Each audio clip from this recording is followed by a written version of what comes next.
Yo, hold on, man. Wait a minute, man. Angel, come on now. Come on, man. What is this? You driving through the lane, and you just said, I'm about to just throw this up backwards. Yo, hey, yo, nah. Yo, what the fuck was that? That shit, yo, look at where it hit on the rim. Look at where, dude, come on. What a mess to watch. Oh no. Oh no way. Angel Reese put up one of the worst backwards layups anyone has seen. Nobody knows what she was thinking there. Then she caught someone with an elbow to the mouth. Nasty foul. Absolutely wild. This has to be broken down. Here's the play. Angel drives through the lane and just decides to toss the ball up backwards. What was that supposed to be? Look at where the ball hit the rim. It's rough to watch. She did manage to get it back in and score, so credit where it's due. But right after that, she started talking trash. Oh man, we got other stuff to get into. She did get it back and score. I'll give you the credit for that. She got it back and scored. And then she talking crazy. Wait a minute. Look at it. Oh man, come on. Come on, Angel. We can't do that. We can't do that. Now take a look at this. Dirty play. Flag on the play. Flag on. Now look at this next clip. This is a dirty play right here. Should have been flagged. Angel Reese. Here comes trouble. Watch this part. Defense bumps her once. That's fine. Normal contact. Then an elbow goes straight into the opponent's face. Straight to the face. And somehow the foul gets called on the defender instead. Do that. We can't do that. Now take a look at this. Dirty play. Flag on the play. Flag on the play. Take a look at this. Angel Reese. Uh-oh, here comes the mean, lean, tumbling machine. Take a listen. They were trying to find any gaps they can.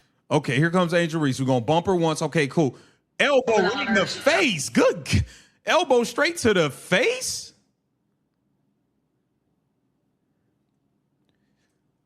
Come on. That's an elbow straight to the face. And they call the foul. This is exactly why people have been criticizing the officiating. She's getting away with things.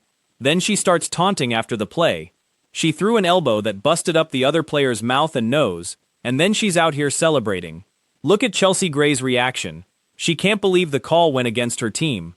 That's a legit dirty play, and everyone watching agreed the foul call made no sense. Come on. That's an elbow straight to the face. And they called the foul on, they called it on the defender. This is why Sandy said what she said. Hey, I ain't gonna say what she said. This is why Sandy was saying what she was saying. Protected. Come on. Bruh. And then she's taunting. Come on, man. You just elbow. That's an offensive foul. You just elbowed the girl straight in the mouth and nose. That whole area busted up. And you taunt her. Look at Chelsea Gray. Look at Chelsea Gray right here. Also worth noting, this game fell on Barbie night, and Angel Reese still hasn't won a single one of these special nights since entering the league. She's now 0-3, with losses to the Fever twice, and once to the Aces. At this rate, the whole Barbie night concept might need to get scrapped for her. And you taunt her. Look at Chelsea Gray. Look at Chelsea Gray right here. What? That's crazy.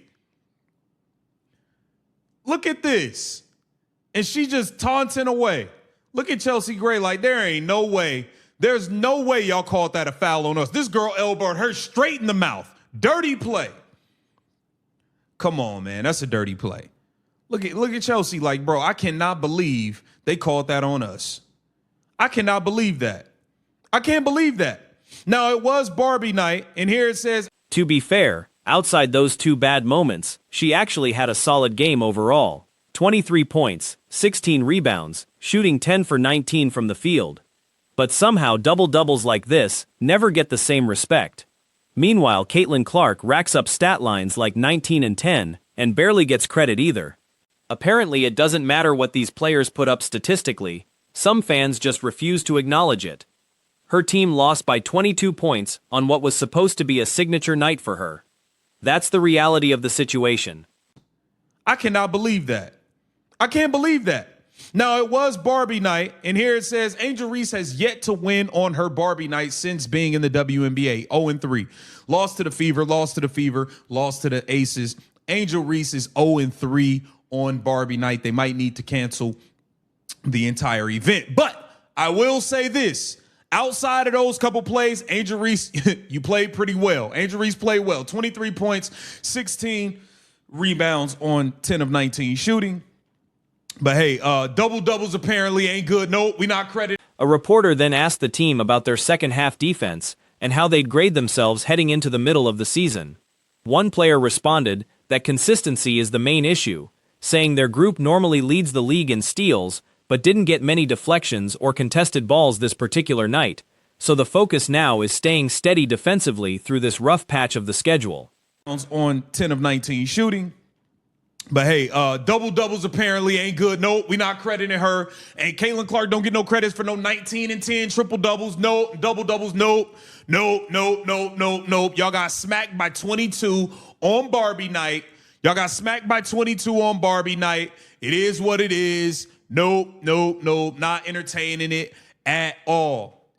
I'm not entertaining it at all. This is the girl y'all said was better than Caitlin Clark. Let's make call with USA Today. This question is for both of you. Another reporter asked about transition defense and what the opposing team did to slow that down. A player explained that transition scoring is usually their biggest strength, but they failed to capitalize when the other team wasn't set defensively. She said forcing more fast break chances needs to be a priority, but she didn't think the opponent's defensive intensity was really coming from stopping transition. Let's make call with USA Today. This question is for both of you. Obviously, tough game, but I wanted to know defensively, like, what did you like in the second half that you felt was working well? And also, I know you guys have talked about defense all season long, but I'm curious to know, like, how do you grade your defense now as midseason approaches and into the back half of the season? Honestly, I think for us it's about consistency. Trying to be consistent every single game. And obviously, I don't think this was our best game defensively. We usually get a lot more steals. I mean, Rye, JC, we're like the top 5. Someone else asked whether the team lost confidence during the second half collapse. A player said it wasn't really about losing confidence, it was more that one opposing player got hot and scored freely, while another opposing scorer, who usually shoots more efficiently, was actually held to fewer makes than normal. She said once the hot player got going, it changed the flow of the game on both ends, and if they had contained her sooner, given how well they defended the other scorer, the outcome could have looked different. Of this league and treating her as such. She's changed the dynamics of this league forever. She's made everyone rich. She's brought all the viewers, but they want to credit everyone else without giving them the responsibility that Caitlin Clark has. We've got to get into it. Welcome to Keep the Vision. Make sure you like, comment, subscribe, share the channel, hit the bell notification, hype the video. That'd be greatly appreciated. We're going to get right into things. So, Complex, I'm disgusted. This is a nasty article. Switching topics, a reporter asked which Barbie doll each player would choose to be, other than themselves. One player answered Serena Williams. When the question turned to Angel Reese, she was asked about a community event her foundation held over the weekend, a back-to-school giveaway. She explained that she tries to give back in every city she plays in, noting she's only lived in Atlanta for about 3 months, but has felt nothing but support there. She said the goal was making sure kids felt a little more ready heading into the new school year, and that simply seeing a professional athlete hand them a backpack and speak with them directly might leave a lasting impression, since not every kid gets that kind of opportunity. Article, you want to talk about how Paige Beckers has taken Caitlin Clark's spot. My question to you is, if Paige Beckers has taken Caitlin Clark's spot, why isn't she being the one who's forced to give her opinion on transgenders? Why doesn't she have to speak out and be the face and the voice for all of this stuff going on? Why does it have to be Caitlin Clark if Paige Beckers has taken her spot? And she's... A follow-up question asked if she had signed more Barbie dolls, and she confirmed she had none left to give out. Another question touched on the meaning behind signing dolls for young fans and inspiring girls. She said she's trying to motivate people however she can, admitted she hates losing, but emphasized that her team has faced ups and downs all year and continues to stick together. She added that no matter how a game goes, she tries to stay focused on her larger purpose of giving back to others. A final question asked how the team plans to bounce back from this loss and use it going forward. A player responded that there's plenty to take from the game, pointing out the opponent scored roughly 30 points in nearly every quarter, something their defense can't allow given how much confidence they usually have on that end. She expects a long film session ahead, but said that kind of review is necessary to take the next step toward the goals they're chasing this season. Stuff going on. Why does it have to be Caitlin Clark if Paige Beckers is taking her spot? And she's the face, and she's this, and she's that. See, y'all want to give her all the acclaim that Caitlin Clark has earned, but y'all don't want to give the responsibility to them.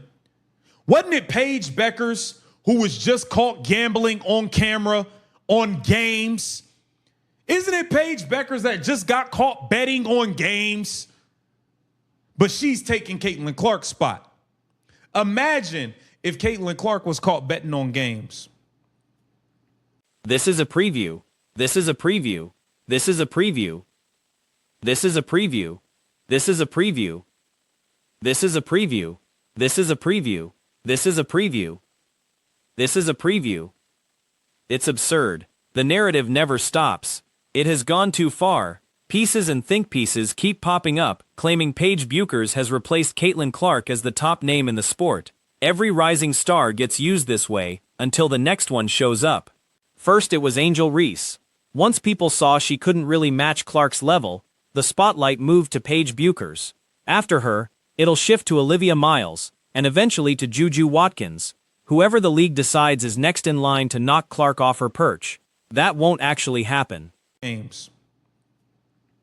Paige Beckers is being handed things because they don't like Caitlin Clark. But Paige Beckers isn't required to handle the responsibilities that are demanded of Caitlin Clark. And it's nasty, nasty work. We got a lot to get into. Here it says how Paige Beckers took Caitlin Clark's spot. Paige Buckets reigned supreme as the best guard in the WNBA. For now, how does she pass Caitlin Clark? What are y'all talking about? It's ridiculous. Caitlin Clark and Paige Beckers. Commissioner Kathy Engelbert has done a poor job making it clear that Clark is the centerpiece of this league and should be treated that way. Clark reshaped the entire business. She's the reason so many people are cashing in now. She's the one who pulled in the audience, yet credit keeps getting handed to everyone but her, without anyone else carrying the weight she carries. There's a write-up from Complex that's honestly offensive. It claims Beckers has overtaken Clark's position. But here's the thing. If Beckers has really taken over as the face of the league, why isn't she the one being pressed for comment on issues like transgender participation in sports? Why does that burden fall only on Clark? People want to hand Beckers all the praise Clark worked for, without expecting her to carry any of the responsibility that comes with it. What are y'all talking about? It's ridiculous. Caitlin Clark and Paige Beckers have been friendly rivals for over a decade. They played against each other in middle school AAU tournaments, then were teammates on Team USA 19U squad.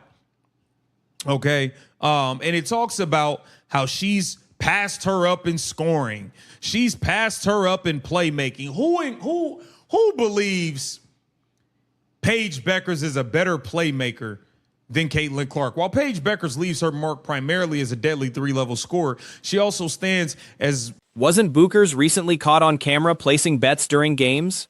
Picture the outrage if Clark had done that. Beckers gets a pass because certain outlets don't like Clark, yet she isn't held to the same standards demanded of Clark. It's ugly, and there's plenty more to unpack. The headline claims Beckers has surpassed Clark. How exactly? The article states the two have been competitive but respectful rivals for over 10 years, going back to middle school AAU ball, later becoming teammates on the USA Basketball 19U roster. She also stands as one of the league's more economical playmakers, and she's not some two-guard cosplaying as a table setter. They're calling Caitlin Clark a two-guard cosplaying as a point guard. Now Caitlin Clark is cosplaying as a point guard. It's ridiculous. There's still a lot when you consider she's responsible for over 45% of the Fever's offense, but she averages 5 turnovers. This is a full-on hit piece article trying to say how Paige Beckers is. The piece argues Buchers now leads in scoring and playmaking. Who actually believes that? It calls Buchers a lethal 3-level scorer who also ranks among the league's more efficient distributors, insisting she isn't just a shooting guard pretending to run the point, implying Clark is exactly that. That's ridiculous. The article does admit Clark drives more than 45% of Indiana's offense, but points out she also averages 5 turnovers a game, framing this as a full hit piece designed to crown Buchers as the league's new face while tearing Clark down. Meanwhile, Buchers faces 0 of these questions. 5 turnovers. This is a full-on hit piece article trying to say how Paige Beckers is the face of this whole league and Caitlin Clark isn't. Why doesn't Paige Beckers have to answer anything? They're saying Paige Beckers is the better rebounder. Paige Beckers has the better defense. Paige Beckers is all the leadership. The viral video of Clark seemingly ignoring her teammate wasn't a good look. Paige Beckers is calm, cool, collected, and surgical. So you didn't see Paige Beckers clapping in the ref face. You didn't see Paige Beckers. I mean, just come on, man. The write-up claims Buchers rebounds better, defends better, and leads better. It brings up a viral clip of Clark appearing to brush off a teammate as a bad look, while describing Buchers as composed and precise. No one's circulating a clip of Buchers clapping sarcastically at anyone. This is clearly one-sided. The piece even brings up Clark's style and social media presence as if that's relevant. It's a straight hit piece from Complex. At some point this needs to stop. It's a clear pattern. Build up Buchers while tearing down Clark. There's also a Fox News piece asking why the WNBA stayed quiet after Clark said the league should decide who's eligible to compete in women's sports. If Buchers is really the face now, why isn't she the one fielding that headline? Enough's enough. This is a full-on hit piece. When they're talking about aura, her Instagram-approved style. This is a hit piece on Caitlin Clark from Complex, guys. It's ridiculous. It's ridiculous. At some point, enough has to be enough. This is a full-on hit piece where they're promoting Paige Beckers and they're slamming Caitlin Clark. Buchers can bet on games. Buchers can be seen partying at clubs during All-Star Weekend. She faces none of the scrutiny Clark does, yet she's supposedly the face of the league. Writing hit pieces about Clark while ignoring all this is flat out wrong. A commentator known as Uncle KC addressed this recently, saying he can't understand how Clark supposedly let anyone down by not answering a certain question, or how she betrayed some so-called movement. He points out there was no movement to begin with until Sophie Cunningham made an offhand remark in an ESPN interview, which the media then blew out of proportion. Before that comment, nobody was even discussing transgender participation in the sport anymore. The issue had mostly faded from conversation. He notes it might be surprising, but Clark is simply an athlete, not an activist, and never claimed to want that role. She said repeatedly she wants to stay out of political and social debates and just focus on basketball. Meanwhile, Buchers gets to just play the game if that's all she wants to do. She doesn't have to deal with hit pieces or the kind of scrutiny constantly aimed at Clark. Yet Clark is the one being written about negatively. One player gets to gamble and party freely. The other gets targeted with critical articles, despite supposedly not even being the league's top face anymore. This double standard is unreasonable and needs to stop.